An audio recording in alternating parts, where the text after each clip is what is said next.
नशा विरोधी है कि नशे से जो द्वारा जगह जगह अभियान चलाए जा रहे हैं। नुक्कड़ नाटक के माध्यम से स्कूलों में अवेयरनेस प्रोग्राम चलाए जा रहे हैं, बस स्टेशनों में चलाए जा रहे हैं। हर जगह नशे के दुष्प्रभाव, उससे बचाव के बारे में बताया जाएगा। उसको हम लोग बहुत ध्यान से सुनेंगे। आमंत्रित करना चाहती हूँ हमारे आज के गेस्ट नुक्कड़ नाटक के लिए। सर, आपसे अनुरोध है कि आप आगे आएं और प्रोग्राम को आगे बढ़ाएं। Good morning. जागे नहीं अभी क्या मैं जान सकता हूँ कौन से स्टैंडर्ड के बच्चे यहाँ बैठे हैं अभी? 10 to 12। गुड। आपको पता है नशा क्या चीज है? नशे की शुरुआत किस चीज से होती है? कोई हाथ खड़ा करके बताएगा? किसी को नहीं पता? सबसे आसानी से कौन सा नशा मिलता है बाहर?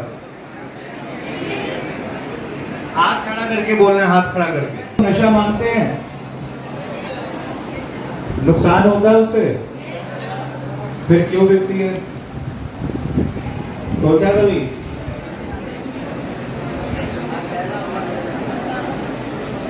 एक तो शोर बंद कर दो, आपस में बातें मत करो प्लीज। हमारे प्रदेश का भविष्य उज्जवल हो।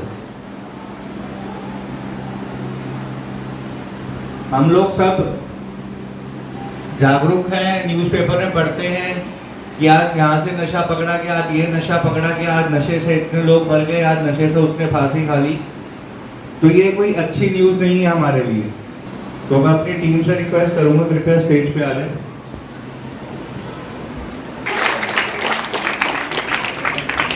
अपना शुरू करते हैं। रेडी?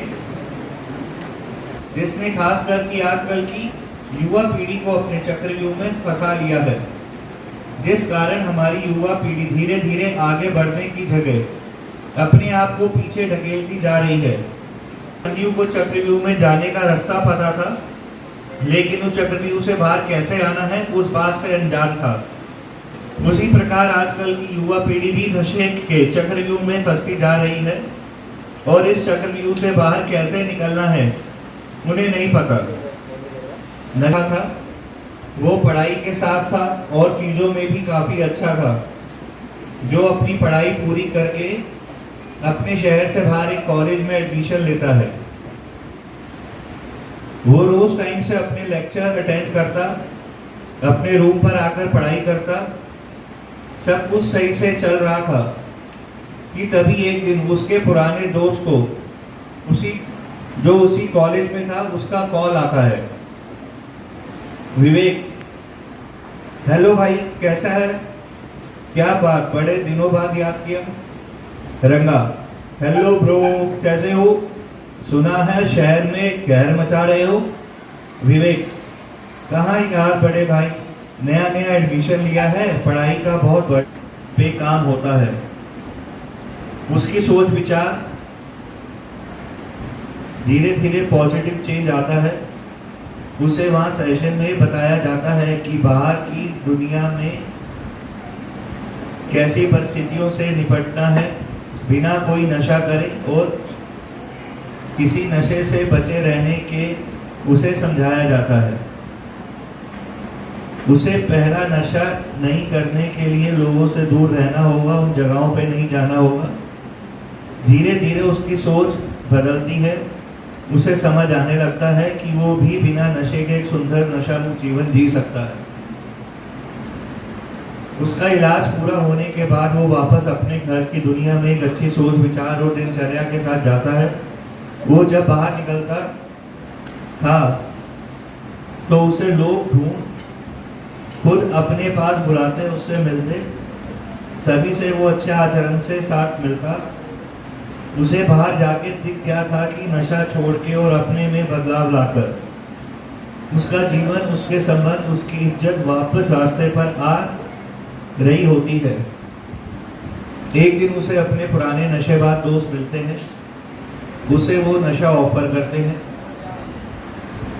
पर उसके बाद दो ऑप्शन हैं, या तो वो उनके साथ नशा कर ले और अपनी मेहनत और जीवन दोनों को खो दे, या फिर जिस राह पर वो चल रहा है उनको मना करके, इग्नोर करके उसी राह पे चलता रहे और उसे अपने काउंसलर की बात याद आती है और वो उनको मना करके अपना जीवन चुनता है।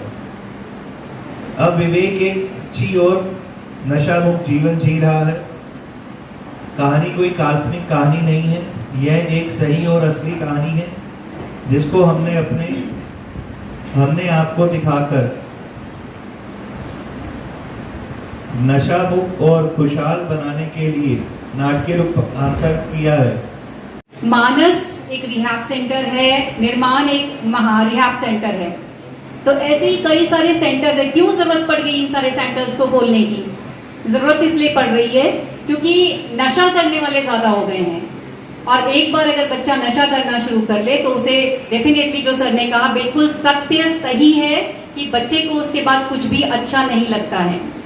सर ने जो अपना एक्सपीरियंस शेयर किया है, दैट इज रियली वो बच्चों के लिए एक, यहाँ पे आप उससे एक प्रेरणा ले सकते हैं कि हमें इस चीज को बिल्कुल कभी इसकी तरफ नहीं जाना है। डेफिनेटली आप जब कॉलेज लाइफ में जाएंगे तो ऐसा हो रहा है कि वहाँ पे मैक्सिमम स्टूडेंट जो है नशे की गिरफ्त में होते हैं, और वो चाहते हैं कि वो आपको भी, जो भी नया स्टूडेंट आएगा कॉलेज में, उसको भी अपने ही कंट्रोल में रख लें। क्यों? क्योंकि उसे आगे चलकर उसका फायदा होता है, और स्टार्टिंग में आपको वो फ्री ऑफ कॉस्ट देंगे, आपसे कोई पैसा भी नहीं लेंगे, आपको अपनी तरफ अट्रैक्ट करेंगे, अपनी गाड़ी में घुमाएंगे, आपको होटलों में ले जाएंगे, खाना भी खिलाएंगे, है ना, और आपको प्रॉमिस भी करेंगे कि आपके लिए हम ये करेंगे, चलो आज घूमने निकल जाएं। साथ में आपको धीरे धीरे नशे की लत भी लगा देंगे, और एक स्टेज ऐसी आ जाती है बहुत जल्दी ही जब आप उसके एडिक्ट हो जाते हैं, और उसके बाद तो आप सब कुछ छोड़ देंगे। आपके पास जो भी है, पैसा है, राइट, या फिर आप पेरेंट्स से मंगाएंगे, जो भी है आप सब कुछ उससे अपना दे देंगे, क्योंकि आपको नशा चाहिए उस समय। और कई बच्चे जब पेरेंट्स नहीं देते हैं, घर जाते हैं छुट्टी में, तो चोरी करना शुरू कर देते हैं, इवन अपने मम्मी के गहने तक निकाल देते हैं, उनको बेच देंगे, लेकिन उनको नशा करना है। तो आपको अपनी विल पावर को स्ट्रांग रखना है। हमारे अंदर इतनी समझ होनी चाहिए क्या सही है क्या गलत है, हमें उसको डिस्टिंग्विश करना आना चाहिए। तो जब आप अपने सामने जो भी चीजें हो रही हैं, अगर आप क्लियरली उसको आइडेंटिफाई कर लेते हो, ये मेरे लिए सही है, ये मेरे लिए गलत है, तो डेफिनेटली कभी भी आप रॉन्ग डायरेक्शन की तरफ अपना रास्ता कभी भी नहीं चुनोगे, आप हमेशा सही तरफ जाओगे, और अपने फ्रेंड को भी आप सही दिशा के लिए ही प्रेरणा देंगे कि नहीं ये गलत है, ये सही है। तो it is for all the students. Even अगर आपके आसपास भी कहीं ऐसा होता है, आप उसकी हेल्प कर सकते हैं तो आप उसकी हेल्प करिए, और अपने को स्ट्रांग रखना है सबसे पहले, उसको समझना है।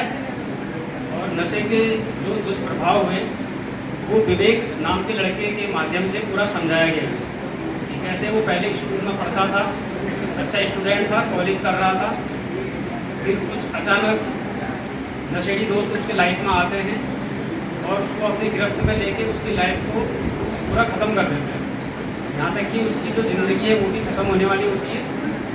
तब तक उनके घर वालों ने उसको बचाया, इलाज करा के किसी प्रकार से घर वालों ने बचाया। तो इससे हमको ये भी सीखना है, एक तो नशा नहीं करना है, उसके क्या क्या दुष्प्रभाव है वो चीज़ हमने सीखा। दूसरी चीज़ यहाँ पर एक ये भी समझने वाली बात है कि लास्ट में हमको किसने बचाया? लास्ट में हमको बचाया हमारे पेरेंट्स ने, हमारे परिवार ने। बचाया नहीं बचाया, आप लोगों ने देखा होगा, उन्होंने बचाया है। तो उस चीज़ को भी ध्यान रखना है। हमारे जो पेरेंट्स हैं वो हमारे लिए कभी गलत नहीं सोचते हैं, उनका कहना मानना है। ऊपर से स्कूल में जो टीचर्स हैं ये हमको बढ़िया अच्छी चीज़ें बताते हैं, पढ़ाई करने के लिए बोलते हैं, तो उस चीज़ को मानना है और नशा नहीं करना है, इस चीज़ को समझना है। और दूसरी बात ये है, हम लोगों को अपने आसपास में, अड़ोस पड़ोस में या फिर मार्केट में कहीं जगह जगह नशे करने के अड्डे दिखाई देते हैं। कहीं पे शाम को लड़के लोग बैठते हैं, वहाँ पर नशा वशा करते हैं। अब उसमें यह है कि कोई सबके सामने अगर कोई शिकायत नहीं भी करना चाहता है तो हमारा जो थाने का नंबर है या हम लोगों का नंबर है, उसमें कॉन्फिडेंशियल तरीके से भी, मतलब कि गोपनीयता रखते हुए वो हमको सूचना दे सकते हैं कि जिसमें भी किसी का नाम उजागर नहीं होगा।